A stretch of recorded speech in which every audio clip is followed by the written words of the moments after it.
Hello everyone, I'm Lisa Wind. I've just blown in. And today we are back with more Seduce Me 2, The Demon War. Last time we finally had a good ending with Eric. Applause, applause. Yay. And today it is time to begin a new path. I know, right? Exciting. Let us pick up with who I'm hoping is Mathew's. I think he's blue. Hold on Hi, there. Kay. Before you start the game, I need to ask you a few things. I don't know. Don't want to get lost now. I mean, don't you have like a smoothie bar or something to run a bakery? First of all, have you read the first story, Seduce Me the Otome? Yes. Oh, okay. You do know this is Woo, Mathew's picked right. route, right? Okay. You know, that cute fourth son, the one who made Simon Tabby, the creepy doll? Oh, don't talk about our son that way. He's not creepy. Honestly. Some people are just so rude. Yes, I know. Oh, awesome! I can see why you might be then. concerned, though. Matthew's such a cutie, isn't he? I mean, not like he's a kid or anything. Yeah, after having done two characters I actually really liked from the first game, I am going to take a step back into one of the ones that I was not as enamored with. I have nothing against the character personally, just from a mental headspace of a 39-year-old lady playing these games. There's some part of my brain that goes, he's a kid, stop hitting on the kid, why are you being creepy? I know, it's where my brain's at sometimes. Because Matthew is interesting, but there's this part of my brain that says he's a kid, stop flirting with him. Anyway, moving on. Anyway, I have one last question for you. Okay. Some people like hearing the trigger warnings before Nope, I'm good with those trigger warnings. Nah, I'm good. All right then. Oh, just so you know, though, anytime you have the I think That's that should be nice. everything. Hi, Diana. Bye, Diana. Oh, can I get to the that's story, fine. please? I do. Thanks, Di. I don't Do care. not call me Leave. Di. Bye. Bye, Di. We really do Die, hope die, die, you die, like die, the die, story. die. Have fun. Die. See you at the end. Yep, see you, bye. This has gone on for long enough. I A will lover's not let you trust. Trap me in a corner Achievement like this. unlocked. Hi, father-in-law. What are you doing over here? Azira, Who's Azira? Ah. Okay. you're still here. Why have you not left like the others? Good question. What do you want? Also a valid question. Honor our marriage. I don't know. Does she? I don't know. Did you honor our bond when you slept with that whore? Which one of the boys' moms is that? I said, do you honor our marriage? I do honor it, unlike you. Cool. Then you still stand by our bond? Run! Why are you asking me these questions? Also valid. Because I need your energy. Ah, right. Okay. Cool. What? What do you... I'm giving you your physical form back. What? You should be thankful. Why? Also, I have never seen Matthew's halves before, so this should be interesting. What? What are you...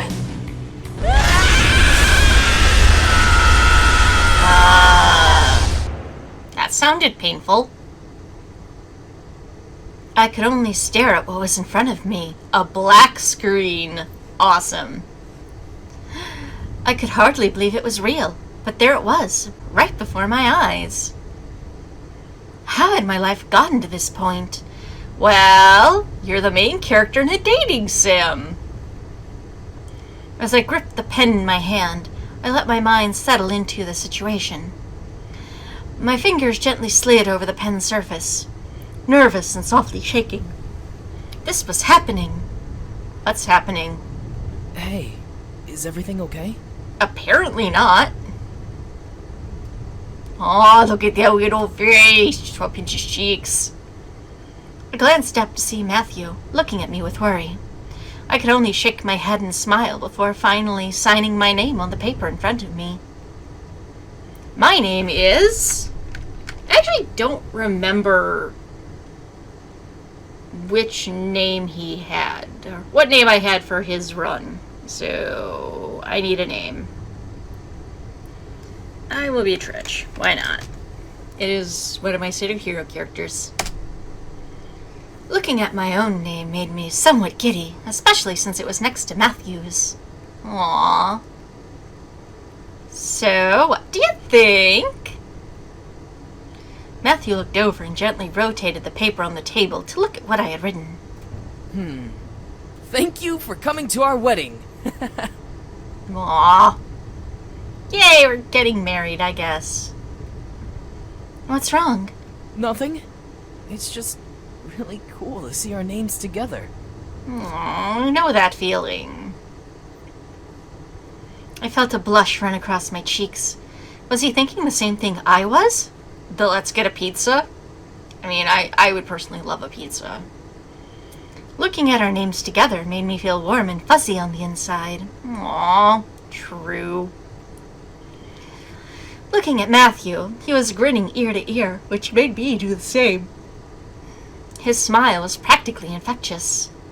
Yeah, that sure is a smile right there. Anyways, we are very happy you could all attend. It means so much to us that you support our step forward, and we hope you enjoy the reception. Woo! That Party! sounds good, right? Can we just go to the reception and skip the ceremony? Yeah, that sounds good. Wedding preparations were nothing like I expected. They're their own nightmare scenario. I had organized parties before. Really? Yeah, I guess the first game we did organize a party. And that the boys did all the work and I just kind of hit on Mathew in this verse apparently. But my own wedding had become a new foreign adventure for me to figure out with Mathew. Invitations, budgets, the dress, the ceremony venue, the reception hall. It was all crazy. No, it seems like a bunch of large to medium-sized tasks that should be relatively simple. Still, I was glad to know that I was able to do this to be with Mathew. He seemed excited about this as I was. There was something missing, however. Hey, Mathew? Huh? What is it? Do you think your mom would approve of this? Oh. Valid question, but... The curiosity of the idea had been eating at me ever since he proposed to me. I knew he wasn't a fan of his father. I mean, really, who is?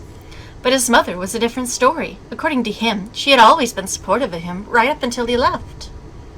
Oh, now I feel bad. Mathew rubbed his head, staring at the table in thought.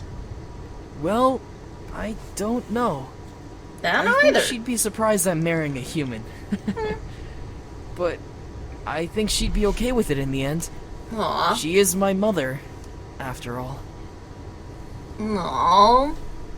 This is interesting, because of the paths I've played and the paths I've played off camera and seen other people LP, I think he's the only one that you actually get to have any sort of connection to the mom. Which, it doesn't really help he's also the youngest looking and they gave him the mama's boy trope. Just... oh well. Moving on. Mathew only smiled and shrugged. I knew it was a bit out of left field to ask, but I was curious. I wished his mother could be able to attend the wedding, but I knew that would never be an option. Oh, you lucky, lucky girl, you. Huh? No calling my boyfriend. Mine. Brr. Huh? My thoughts instantly derailed as I caught a ghostly whisper that seemed to reverberate in the air. Gosh darn it, if that's that frickin' spirit again, we're killing it. I couldn't pin down the location, but I knew that I heard something. Huh? What is it? I don't know. Bad things. You didn't hear that? Hear what? I looked at Mathew in surprise. He didn't hear the whisper. It had spoken his true name. I shook my head and rubbed my temples. Maybe I was just imagining things. No. In a world where you know magic to be real, at the first sign of some weird-ass shit going down, call it out. Say, hey, I just heard someone whispering your real name. We need to talk about this. Help me. There it was again. I stood up from my seat and looked around, trying to figure out where the voice was coming from. Yeah, that's kind of a face. A shocked face. Who's there? Whoa! Whoa! What's wrong? I looked at Mathew. How could he not hear it? I wasn't crazy. Just a little unwell. Oh, our first decision of the game. Yay, and I'm, much like Taylor Swift, just going to shake it off. What was I thinking? This couldn't have been a real thing. Really? With all the shit I have gone through. I must have been imagining something or letting stress get to me. I held my head and sighed, shaking it gently. It's nothing. It's just... Hey. Yes? Mathew stood from his seat and walked over, gently wrapping his arms around me. I instinctively leaned into his embrace, but looked up at Mathew's face in confusion. You know, you can tell me anything, right? Oh, look at your face. I know. I'm just stressed out, that's all. Yeah, that's it. I'm just tired. Mathew ... He wasn't convinced.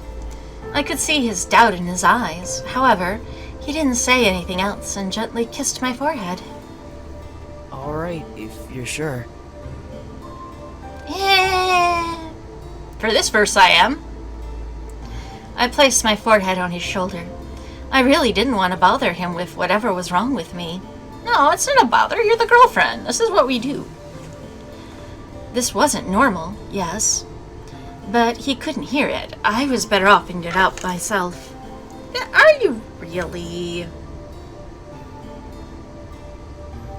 I mean, come on. Weird things happen to me. I get kidnapped regularly by magical creatures. Mathew gently released me and gave me one of his goofy smiles. Alright, well, I think that's enough work for today. Agreed. Let's save the rest for tomorrow, okay? Cool. Let's go get pizza. I nodded. Today had been pretty stressful, so rest would definitely be good. Mathew led me back up to our room and got ready for bed. I, however, watched as Mathew absently ruffled his hair. Despite his kid-like demeanor, he was still a man, and he was the one I was going to marry. Aww. What was even better about our love was that we both loved every part of each other. I couldn't stop gushing over his eyes, his fluffy hair, his kisses. He drove me crazy as he made me smile every single day I spent with him. It didn't help that he was also sexy underneath the baggy clothes he wore. Well, hashtag priorities. No one was privileged enough to see him bare, and I was the lucky woman given that permission. Aww. A simple ruffle of his hair was enough to catch my attention, and I stared at him. I really loved him.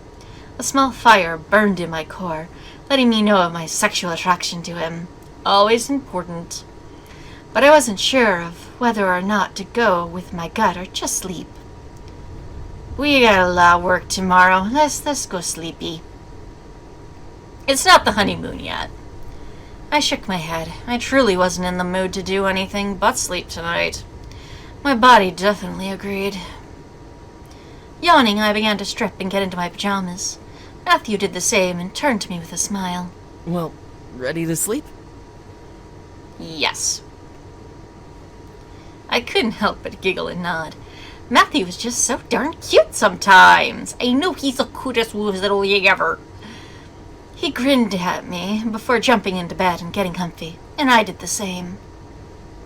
I, however, cuddled up to Mathew's chest, wanting him to hold me as we slept. He chuckled softly before wrapping his arms around me and holding me to his body. With a kiss on my head, Mathew bid me good night as I let sleep take over my mind. The darkness was meant to be peaceful. Sleep was meant to be relaxing. Agreed, sleep best. However, my mind began to wander. To what had happened earlier that evening, hearing that voice made me worried. Yeah, if you're thinking. Something was off. Something was going on, and I was the only one who could sense it, though. Why, though? I let the darkness seep into my mind a little longer, unsure what to think of it. That's chains. What the? I opened my eyes and found myself no longer in my bed, but on a stone-cold floor staring at a high marble ceiling. Despite feeling foreign textures beneath my skin, I vaguely knew where I was. Yeah, I've seen this place in some verses. I was in the main hall of the Demon Lord's castle. I remember the sight from the vision the boys gave me when Diana first appeared. Why was I here, though? Always a valid question. Why am I anywhere? Where? My instincts forced me to turn to the sound, and I saw someone I did not expect. Diana! Held in the air was Diana. Okay, this is radically gone off course from what I've seen before. Hanging from 4 long lines of chains that were attached to her wrists and ankles, she was spread out like a star, and the chains were pulling her body in different directions, seemingly ready to rip her in half. Ouch. That doesn't sound like fun, sexy times. My mind couldn't fathom why she was in this illusion. If this was one. She looked so different. But I could tell it was her. Why was she in chains, though? Release me! Oh, I will. Huh? That's no good. Mathew's voice reverberated with a cold, demonic resonance, and it drew my eyes toward him in shock. There he was, sitting on the throne, practically lounging on it. He was still in his human form, but his eyes were glowing in a natural gold color. Yeah, that's no good. What was even more odd was that he was smirking at Diana. I had never seen him smirk like that, like he was enjoying seeing someone's pain. I'll kill you once I'm bored of this game. Your struggle is just so much fun to watch. No? Bad Mathew? You think this is funny, brat? This is not good. Mathew glared at the chains and pulled harder on Diana's limbs. I flinched from the sound of her body stretching, almost hearing the sounds of bones cracking. Diana, however, sneered at Mathew in reply. Do you really think calling me a brat is going to help you? No, but any small retaliation? Well, that's what you are. A brat who abuses his toys until they break.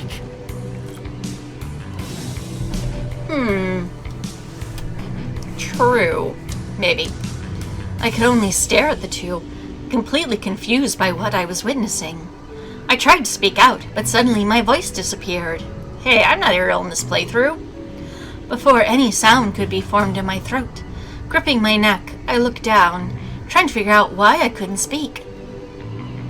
There was some sort of vice pressed through my vocal cords. Ow! No, ow, stop. Not allowing me to mutter a single sound. Its weight made me almost choke. However, I looked back up and Mathew gave a sickly, evil chuckle.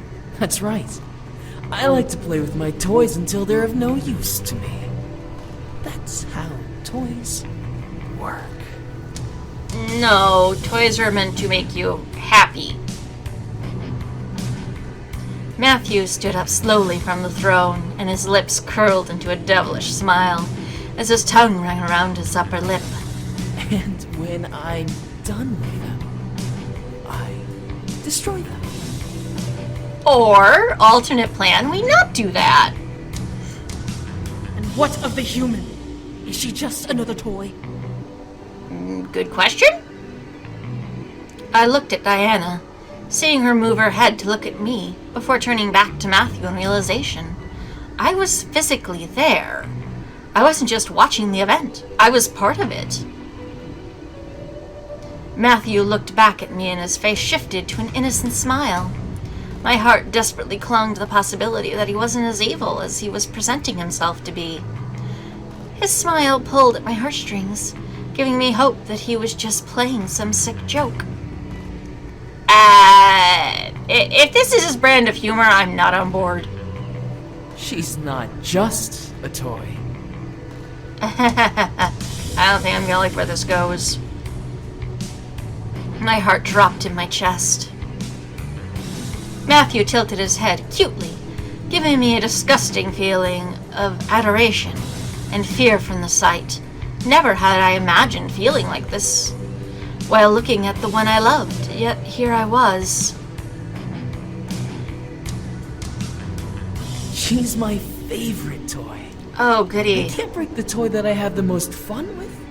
Ugh. Especially when that toy gives me so much energy. Oh, goody. Yay. Like a predator, Mathew began to walk towards me, passing underneath Diana's hanging form. I couldn't move as he knelt down and cupped his hand around my chin. I'll keep you with me forever and ever. No. Fear seared my nerves. I did not want to be near this man. This wasn't Mathew. It couldn't be. There was no way. As he stood up, I felt tears run down my face. If this was a nightmare, I wanted to wake up. Please. Mathew's hand pointed at the throne and glided through the air back to me. The sound of chains echoed through the room, forcing me to follow it and see a chain flying at me. I tried to scream as it leapt towards my throat. From the thin air, a shackle collar formed around my neck, connecting to the chain as it reached me, and I was pulled forward roughly through the air before landing beside the throne with a painful thud. No! Diana screamed as a large cage suddenly formed around my body, making me its prisoner. I scrambled to my knees and gripped the bars surrounding me, now frightened beyond compare. You know, demon honeymoons are weird. Mathew had a terrifying laugh, sending more waves of fright through my body. This wasn't happening. This world is mine. No one can stand in my way. I can. Not James, not the Demon Lord, and not you, Diana. You know, where was this hustle last game? Smirking widely, Mathew looked at Diana, raising his arms across his body. And I've grown tired of you. What now? Before Mathew could move, my fear and anger quickly bubbled in my chest. One word pushing past the blockage in my throat. Stop! As my voice ripped through the air, everything went black. And lights came on. My body, however, sat up in bed in shock from what I had seen. My scream reverberated through the room as I let it sink in that I was awake. And all of that had just been a nightmare. One heck of a nightmare, though. Despite it all feeling real, I was no longer in a cage. I wasn't in a room with Diana being ripped apart. I wasn't... Ah! What? Sweetie, did you just have a nightmare too? I shot my head to the side to see Mathew in bed with me, sitting up beside me and rubbing his head. A heavy tiredness weighed down in my eyelids over his frightened eyes. But my mind suddenly began to seize in fear just from looking at him. Gosh, Jordan, can I just have one fiancé I'm cool with? My mind shouted that it had just been a nightmare, but my body couldn't help but remember what Mathew had done to me in that dream. Really nothing compared to what he did to Diana. It may have been fake, but I couldn't stop the fright from washing over my nerves. Yeah, welcome to anxiety land. It sucks here. And trauma is trauma. Tears formed in my eyes as I stared at Mathew. I wanted to know that everything was fine, that I really was more than just a toy for him, but my voice wouldn't let me speak without bawling. Mathew quickly rubbed his eyes and stared at me, his concern obviously deepening it at seeing me in tears. He slowly raised his hands to embrace me, but I flinched away, causing him to freeze in place. Whoa! It's okay. It's alright. It's just me. Yeah, just you. Mathew's voice tried to warm over my fear, but my feelings were still conflicted, despite my brain knowing better.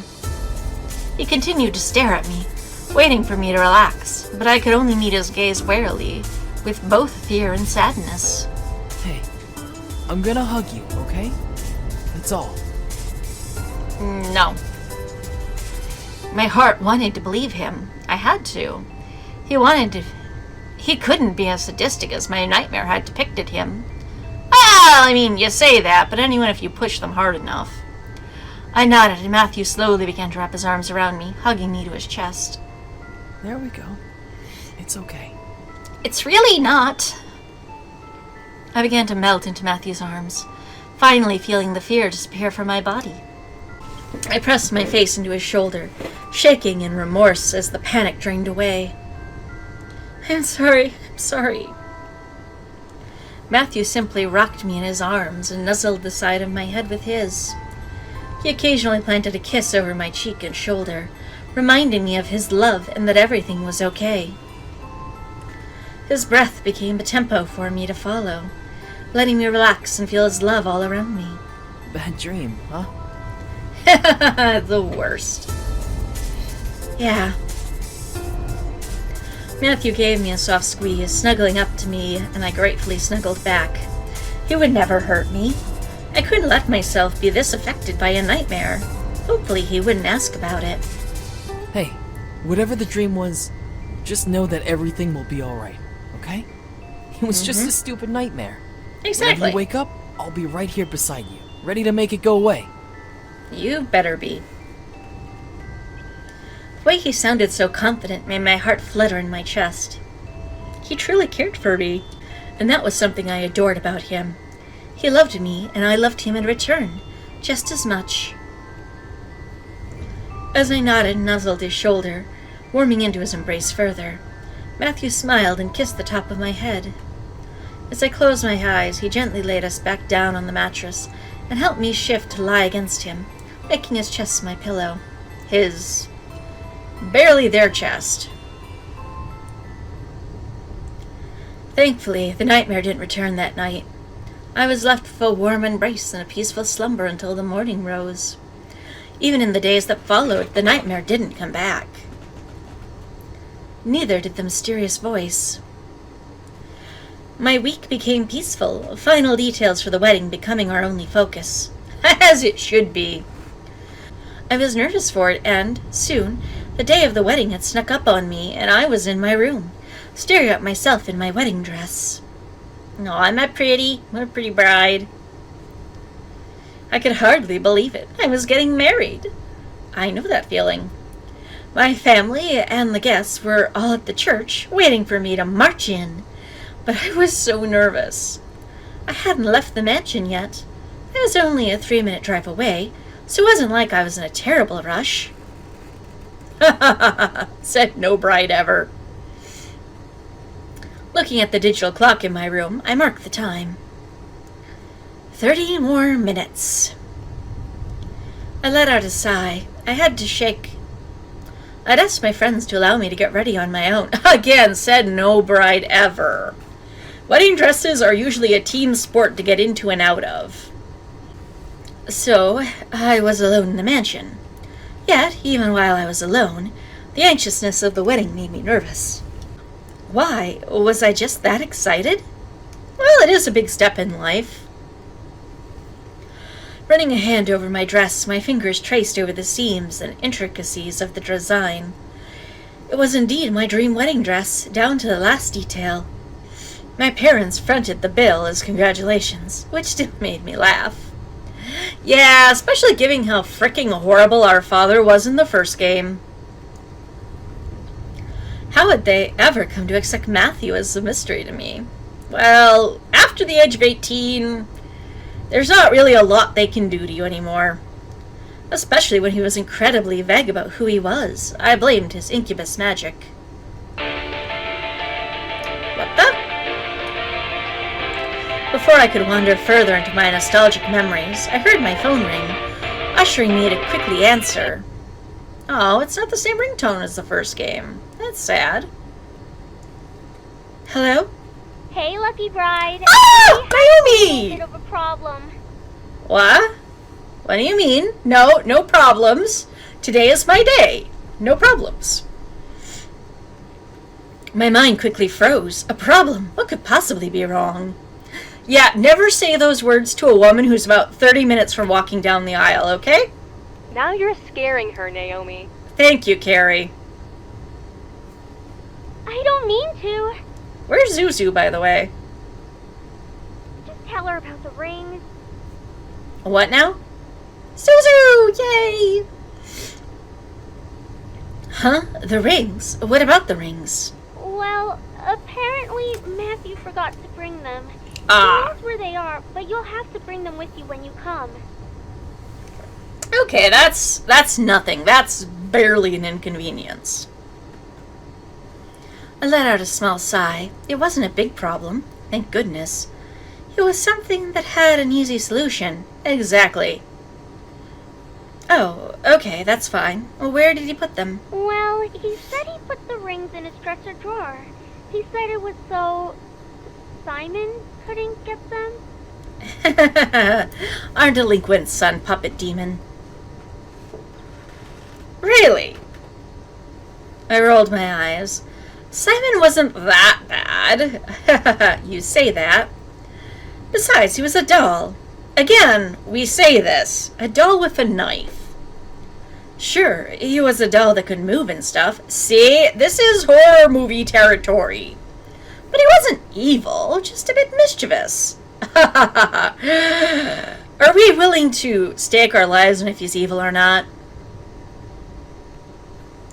Alright, I'll bring them over. Meet me in front of the church and I'll hand them over before the wedding starts. Got it. See you soon. See you soon, girl. Oh, they're here. I genuinely missed them in the last couple playthroughs. Bye. I hung up and smiled. Me too. At least the issue wasn't something outrageous. That would have been mortifying. Quickly, I rushed over to the dresser and opened the drawer, expecting to see the ring box in plain sight. What the? When I looked inside, I found nothing except clothes. I opened each drawer in the dresser, checking each nook and cranny while moving clothes around to find the box. Nothing. Oh, goddammit, puppet. I looked up and glanced around the bedroom, unsure of why Simon was laughing. He was really wanting to play a game right now. Of course he is, because he is our delinquent son. How can you not love him? Also, mischievous music. Damn it, Simon! I hiked up my dress and began to search the halls of the mansion, determined to find Simon. Can't we just play Simon Says with him? He had to have the rings, and I was in no mood to play around. Simon, give me those rings! He couldn't have gone far. I decided to check this floor before going downstairs. Library, bathroom, office, lobby. Let's go to the bathroom. All good things happen there, right? I stepped into the bathroom. My very luxurious bathroom, I will say. I mean, damn, look at this place. Looking around and hoping to find the furball somewhere with the ring box. Alas, he didn't seem to be anywhere in sight. What the hell? My line exactly. I grumbled to myself before turning to leave. However, my eyes locked onto the bathroom mirror, seeing something that made my heart freeze up. Around my neck was a large tattoo-like mark, resembling a blue chain. It was almost glowing over my skin, and the nightmare suddenly rose up into my thoughts, reminding me of the fear I had felt. That's no good. Staring at it, my body began to tremble as the mark seemed to snake around my neck, like a moving shadow.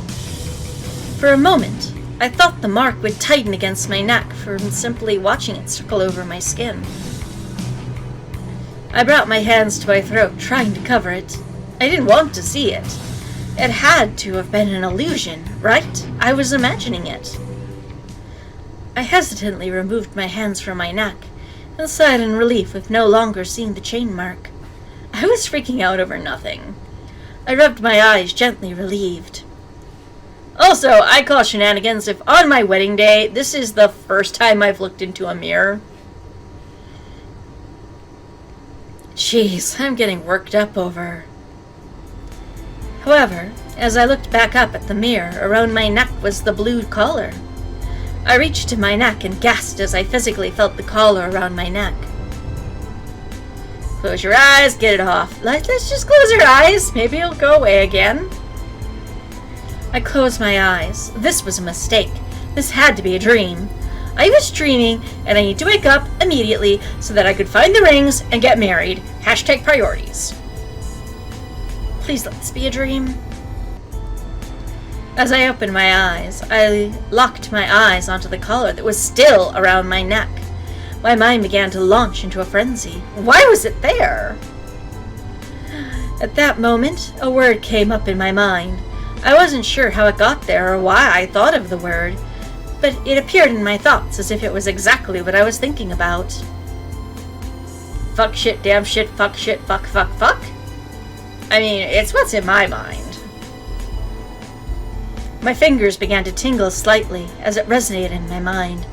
As I opened my mouth and let it fly from my tongue, I felt my body slightly warm in reply. Salvo. The collar, somehow responding to what I had said, began to quiver around my neck, before fading into black mist and disappearing into the air. Yeah, slave collar bad. I instinctively sighed in relief. It was off, thank God. I rubbed my neck, grateful feeling only in my skin, and silently appreciating the sensation of my fingers running over my bare neck. I knew it! I knew it! That girl has demon magic. Hello, voice in my head? What are you doing here? What the? And quit talking and let's take her! No, The only one taking me is my soon-to-be husband.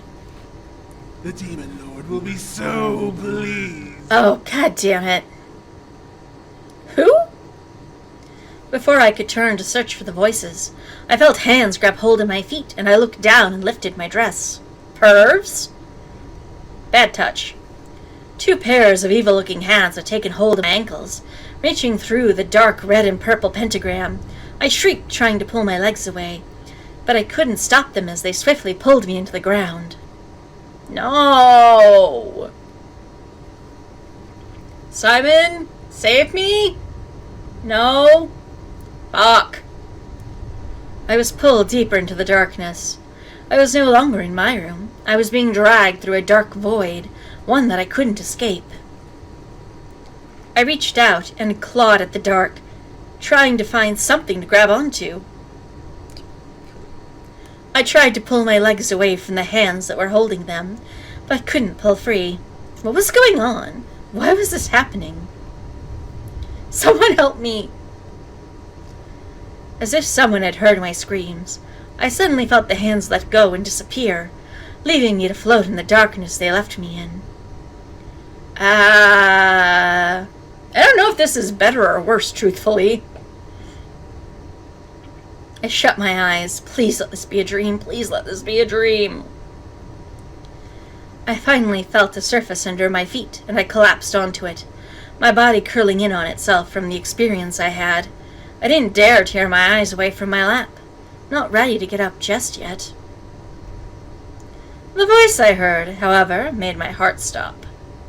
You. What are you doing here? Die! Bleedy, what are you doing here? And you brought the skip button with you. Cool. I looked up, finally having the courage to take in my surroundings. My heart stopped beating for a moment, seizing in my chest. Hi, new people! I looked up to see 5 figures, strangers, monsters, beings that I didn't recognize. They all looked down at me in surprise, as if I had dropped at their very bad time. Well, I think we did drop in at a very bad time, but that's for another night. One man looked like an orc from a fantasy game without the tusks. He had broken... Wait, how does my character know this? Wait, am I doing tabletop now? Go me. He had broken horns and a very frightening aura around him as he stared at me. The other male was lanky in comparison, more human-like. But I could almost feel power emanating from him regardless. One of the women who was staring at me had rabbit ears. Aww. Rabbit ears? They twitched on top of her head as she looked at me and gripped her staff. She seemed harmless, yet she had animal ears. The one creature that I couldn't discern the sex of seemed to be more excited to see me than surprised. What freaked me out about them was that they had wings sticking out from their back. They were floating. The last woman, however, set off alarm bells in my head as I looked at her surprised face, her hair, her eyes. Her eye, let's be honest, she only has one. She's a Cyclops, we all know this. Diana. Hi. As she stared, the woman turned her body towards me in recognition to the name I called her. It was her. I mean, who else looks like that, really? What are you doing here? Good question. Diana walked towards me and stared down at me. It was odd, she didn't look like a human. Yet, I wasn't afraid of her demon form as it towered over me. I was more in shock as to what was going on. No, that's perfectly rational. Hi, you. Before Diana could speak further, most likely to repeat herself, a figure quickly stepped up and bowed to her, kneeling beside me. My lady, please forgive me. I felt something moving between our worlds and assumed the Demon Lord was to blame, so I intercepted his summoning of this human. Thank you, I think. Maybe. You. So I wasn't the only one who felt the change in the air. Okay. Diana stared at the man kneeling beside me as I kept my eyes up at her. As she turned her gaze back to me, I gulped silently. What was she going to do with me? This all felt wrong. I was about to be married. I was about to live my happily ever after with the man I loved. Oh! You know, maybe this is for the best. Now I was in a place I didn't know with Diana and a bunch of other creatures I didn't recognize. My instinct was to scream at the top of my lungs and bloody murder. I needed to. I had to. My anger and sadness bubbled and boiled until the need to scream pressed against my throat, forcing me to let it go. Ah! As my scream escaped me, the other beings in the room jumped back and covered their ears. My scream wasn't weak. Yeah, I had proper breath support and everything. It was loud and bounced around the room in an endless echo. I didn't care if my throat would hurt. I didn't care that I also felt the pain of my shriek. I just needed to scream and let out my sadness. Why was this happening? Why? Because I'm the main character, okay? Why? Why indeed? And on that note, it is time to call the video to a close. Until next, Tacklickatelok Hedo.